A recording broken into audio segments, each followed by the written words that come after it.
Thank you and welcome to the show this morning. The topic this morning is Tennessee State University, and we're fortunate to have with us the president of Tennessee State University. And of course, Dr. Glover, let me welcome you to the show this morning, and to remind our audience that your name is Dr. Glender Glover, the president of Tennessee State University, and we might say that you've been a very, very active president at Tennessee State University, and some of our audience have asked for you on many times since you've been here, and we're just glad to have you here now, and so that they'll know that we made an attempt to bring Dr. Glenda Glover to our television show, and she simply represents the latest of all of the presidents that our audience has had an opportunity to meet on this particular show, and so we're just glad to have you here. Dr. Glover, before we start, let's see if we can give our audience some background information of your background, your education, and some of your experiences before you got to Tennessee State University, and then after that we'll have a break, and then we'll come back and deal with some of the aspects. Certainly. Thank you very much. It's an honor to have a conversation with you. I always enjoy speaking about Tennessee State University. It has become my favorite subject in the last 2 years. My background, I was born and reared in Memphis, attended public schools in Memphis, Tennessee State undergraduate, finished in 1974. It's just a real honor and a real blessing to come back to the very grounds, the foundation that gave me my start, to now come back in such a wonderful leadership position. It's just an awesome, awesome experience. But on the way to Tennessee State, of course, I went back and got a master's degree from Clark Atlanta, a doctorate from George Washington, and a law degree from Georgetown.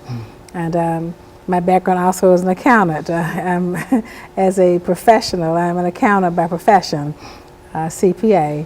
And so we need all of those skills into one to come back now to TSU as the president. And thinking in terms, Dr. Glover, of coming to Tennessee State University and your first experience coming as a student to Tennessee State University, what did you know about Tennessee State University before you arrived here? And certainly not knowing that one day you would be the president of Tennessee State University, but what were some of your thoughts in terms of the opportunities that you felt that you might have had? Well, as a student, math, I was a math major, and I wanted to be in the honors program, so I graduated with honors and just had a lot of experiences with the honors students and the types of opportunities that a school like TSU offered. I spoke with various companies. I never thought about teaching really, because I was so interested in going into the corporate world.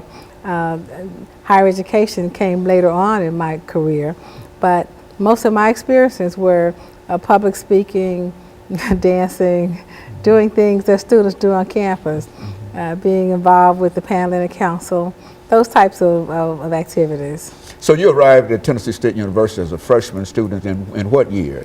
And give us an idea in terms of your impression about Tennessee State University. Oh, I loved it at first sight.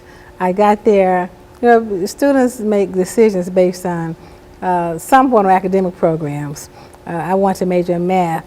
It wasn't so much the math program, it was the individuals that I knew who had attended Tennessee State and had done so well in their careers and were influencing me. And it was excitement about having been a student at TSU, and they came back to my church and my community, and they talked it up. So I said, well, let me just go and see what they're talking about. And then my parents could not afford to send me out of state to somewhere else, so I had some limited options at that time, and I chose TSU because I saw what it offered, both educationally, socially, with the versatility that was there. I just enjoyed it all. And so you landed at Tennessee State University as a freshman student in what year, Dr. Glover? 71. Now, who was the president of Tennessee State University at that particular time? Dr. Torrance. Dr. Torrance? Torrance, yes. So what did you think about Dr. Torrance and the faculty that you met at Tennessee State University? Well, the faculty was so caring and nourishing, I mean, nurturing. And Dr. Torrance was very accessible. He would sit and talk with students in the cafeteria. He was very, he was easy to speak with, and he was always around. You wanted to do something that may not have been so acceptable by the standards of the faculty. He was there. You look up and he was standing right there. So he was always there. Very good. And so, Dr. Glover, we're going to take our first commercial break, and we're going to come back and deal with some other aspects of your journey at Tennessee State University. And we'll be back with our audience following this very, very short commercial break.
Thank you and welcome back to the second segment of the show for today.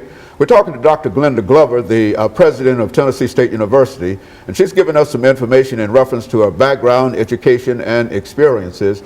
And now she will talk about coming to Tennessee State University. Some of the individuals that she met at Tennessee State University had influence upon her, and how she was able to achieve academically at the institution at a time when many people felt that these kinds of institutions were not doing what they ought to do. Talk about it from that perspective. Well, from an HBCU perspective, the first thing I had to decide was, am I going to attend HBCU, yes or no? So I made that decision that I wanted to attend HBCU, Historically Black College, and then Tennessee State rose to the top of the list. And then coming here, I met so many wonderful individuals, the faculty, staff.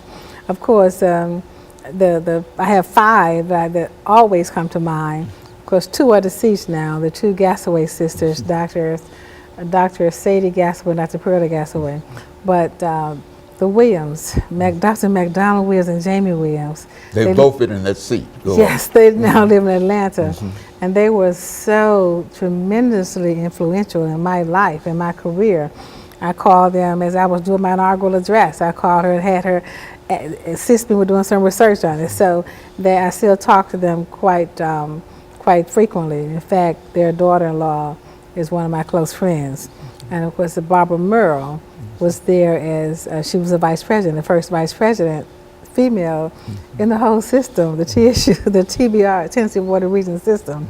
So she's become, she was a close friend of mine too. So those were some of the folk who were influential while I was at TSU, and who are still living and having fun, not about to do anything. They're not even sick at all.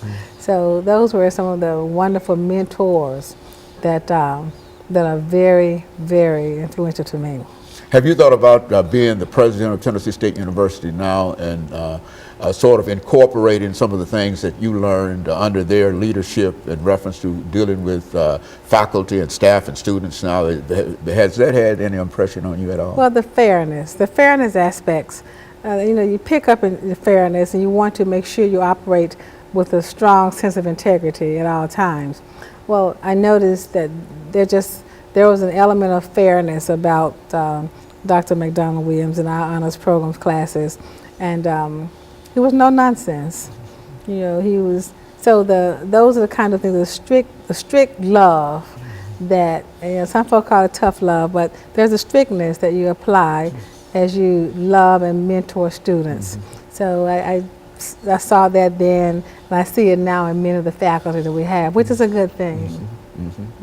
And it's very encouraging in terms of being able to replicate that kind of attitude that they had toward your students now. It is, and then you apply some of your own characteristics and traits that you've picked up, in the business world.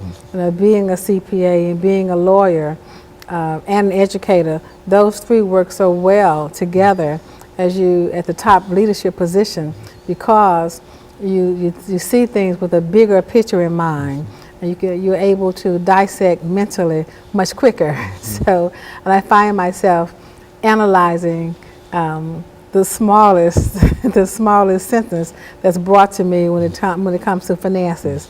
So that is very important because, as you know, many of our universities are looking for additional funds. So we have to make sure you can quickly make decisions about how to best employ the funds that we have. And you think that the very fact of you being an accountant as well as a lawyer helped to enhance your ability to be able to deal with some of the problems that absolutely, absolutely. As an auditor, I know that most problems are not so much from breaking the law or misappropriating or doing acting in an inappropriate manner, is not knowing the rules in the first place. I think the legal profession has made me learn how to read rules and laws more closely and understand them much better. And of course, the accounting profession, which is the language of business, so it made me understand business and the business aspects of being a president. And so all of those things really came together for you coming to Tennessee State University as the president of Tennessee State University. What did you think in terms of first being selected and then finally selected as president of the Tennessee State of the United States? That you might stand there, but what did you think in terms of when that happened to you? It was so much excitement in my family because it was a process that took, I would say, about 2 or 3 months, going through the interviews and meeting various people and getting feedback from the campus, the students, the Board of Regents who ultimately made the selection and took the vote. So I was very pleased and honored to come back now and lead the university that gave me my start. I mean, there's no greater honor, no greater blessing than when God calls you back home. And there you were at Tennessee State University, selected as the president of that great institution, now to move that institution forward. And you are moving the institution forward according to everything that we see in the newspaper and everywhere else. And when we come back, when we have our second commercial break, what we'd like for you to do is to think in terms of how you are moving the university. That is, some of the principles that you've laid down, and we might, I think in some instances, refer to them as challenges and opportunities, and recognizing that. And that's what we want to talk about. I think that I've heard you on many occasions lay out 5 or 6 points in terms of what you're trying to do in terms of enrollment and et cetera, et cetera. And so that's, I think that our audience would be really concerned in terms of hearing that kind of information and about how you are working hard in a real sense to make sure that students have opportunities, even those students who somehow might not have been doing the things that they ought to do to have that opportunity, but there you are. Yeah, and I think that the community is aware of all of the things, and I want you to talk about that. Thank you. Because I think that plays a very, very significant role in terms of how you are able to deal with the university, as well as how you're able to deal with outside of the university, because I think that we've seen in the newspaper a lot of information in reference to who you are and about the not only the groundbreaking activities that you're involved in for historically black institutions, black females, and et cetera, and you are indeed a role model. But thank you very much. And so I want you to just jump into that when we come back and talk about your background, your challenges and some of your opportunities. We'll do that in about 10 or 15 seconds, and then we'll be able to sort of tie this up for the day. But I do want you to talk about some of the things that you talk about every day in terms of dealing with your faculty, staff, and the institution itself. And of course, we'll be back with our audience following this very, very short commercial break.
Thank you and welcome back to the final segment of the show for today. We're talking to Dr. Glover, the president of Tennessee State University, and she's given us some information in reference to her background, education, and some of her experiences coming to Tennessee State University. And now she's going to talk about some of the challenges and some of the opportunities that she has in terms of meeting some of those challenges and opportunities. Dr. Glover, let's pick up where we left off before we head our second commercial break. I was telling you how pleased and just appreciative I am to the Nashville community for being so receptive and so supportive of the endeavors of TSU. We put together a 5-point plan to increase our graduation rates for our students. That's our number one priority now, is to make sure that our students receive the support and the opportunity to graduate. Students have a right to graduate. So we are putting in procedures and implementing various activities to ensure retention, and so that students will have the opportunity to graduate. Because the new model now is not the number of students that you have. Of course, that's important because tuition revenue is always important, but the number of students who graduate. Now, funding is based on students who graduate. It's performance based now. So that's very, very important. And then we're looking also at fundraising and making partnership with the business community. We've made about 100 partnerships over the last year, and some have resulted in financial resources, some other resources. We have anonymous contributions that have come in. So we have really been hitting that ground running, beating the bushes to meet the corporate community, to partner with them, to show them that we have the students.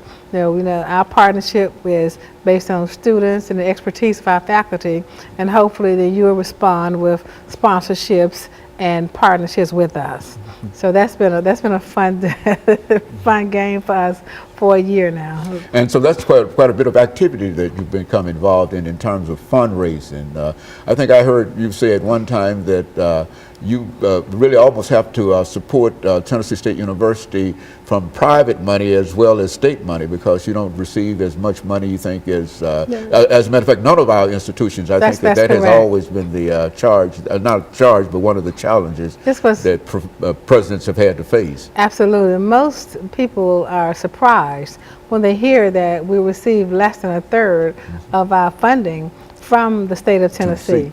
And the rest, because of tuition revenue, government grants, private funds, but we find a way to raise the funds to keep the school going. But it's largely tuition driven. So the out-of-state fees, the in-state fees, all that makes for our entire budget.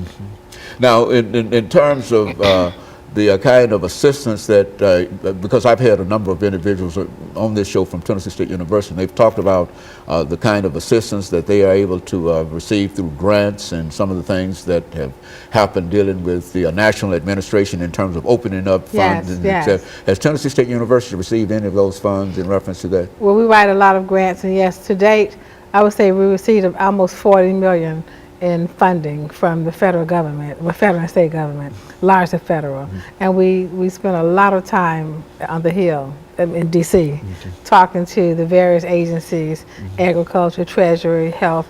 We're talking to them, partnering with them to present the new programs that we have, the flagship programs, and the expertise of the faculty and staff, so that they will feel comfortable partnering with us and know that if they do bring us on as one of their partners, and they can sleep at night knowing that we'll get the job done.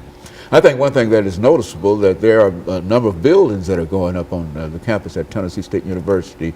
Why don't you make some statements in reference to all of that activity that's happening in the agricultural area and some of those other buildings, that big, fine athletic facility that you've got there. Why don't you make some statements? We have a new, that was the athletics building, the indoor-outdoor facility, practice facility. We also we're going to have a ribbon cutting probably next month, probably April. This is still February, and the new agricultural building that was just finished. So that was funded by USDA. So we're really proud of that. And we're looking at some more buildings down the road, a new nursing building. This is, as oddly enough, or thankfully enough, this is TSU's time on the funding cycle. It comes around every 9 or 10 years. So this is the year that TSU receives funding.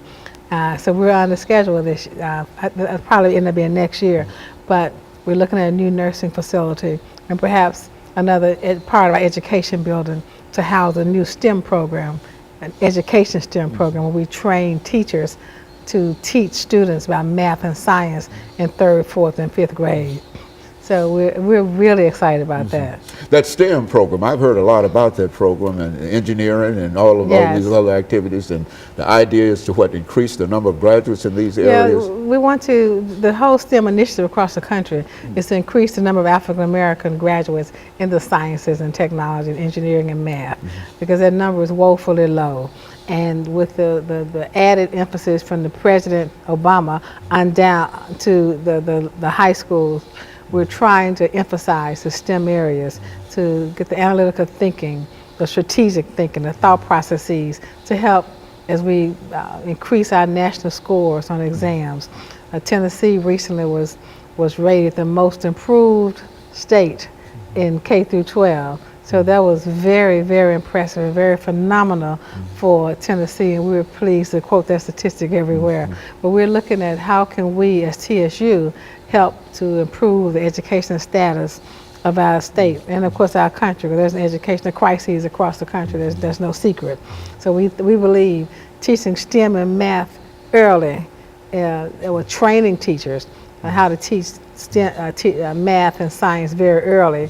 It's one of the ways to assist us, and then going to a common core curriculum where those standards will assist us in getting our students what they need as far as developing the types of the knowledge and the skill set, the basis they will need to know. So we're excited about some of the new paradigms that's coming about in education, K through 12, that will feed into higher education. You know, there's one question that I always raise whenever we have a person from Tennessee State University, and that has to do with the lottery funds. Are you receiving any of that lottery money from the state? Well, I mean, from the lottery? No, none to speak of. You're not receiving enough of it, I would imagine. Yeah, I'm not sure we're receiving any of it. So, I mean, it's not enough to speak of and make a point about. Very good. Well, I can certainly appreciate that.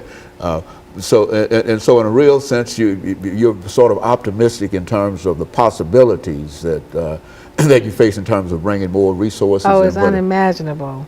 We made so many partnerships, and we're talking to more companies by becoming engaged and understanding what TSU offers, and especially in the Nashville and Davidson County area, because TSU belongs to all of us. It belongs to Nashville, it belongs to the state of Tennessee, it belongs to you and me, it belongs to all of us. So we're selling TSU to the community, that we're no longer this university that's on a hill in North Nashville. We're out there meeting the needs of the business community. What the business community needs from Tennessee State is to be a fine academic partner and produce ready-to-employ graduates, and that's what we're striving to do.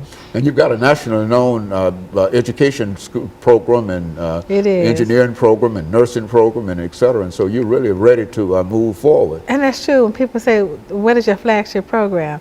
I know I have to brag and say they're all flagships. I mean, the engineering, health sciences, agriculture, business, liberal arts. There are so many flagships until it's difficult to say that you can single out one or two. And so you're really excited, Dr. Glover. I'm excited. The alumni. I'm so excited about the excitement that's around me. I'm going to visit many of the alumni chapters, and that excitement is rubbed off. I gave them a challenge to meet a $50,000 challenge, and some have already met that challenge.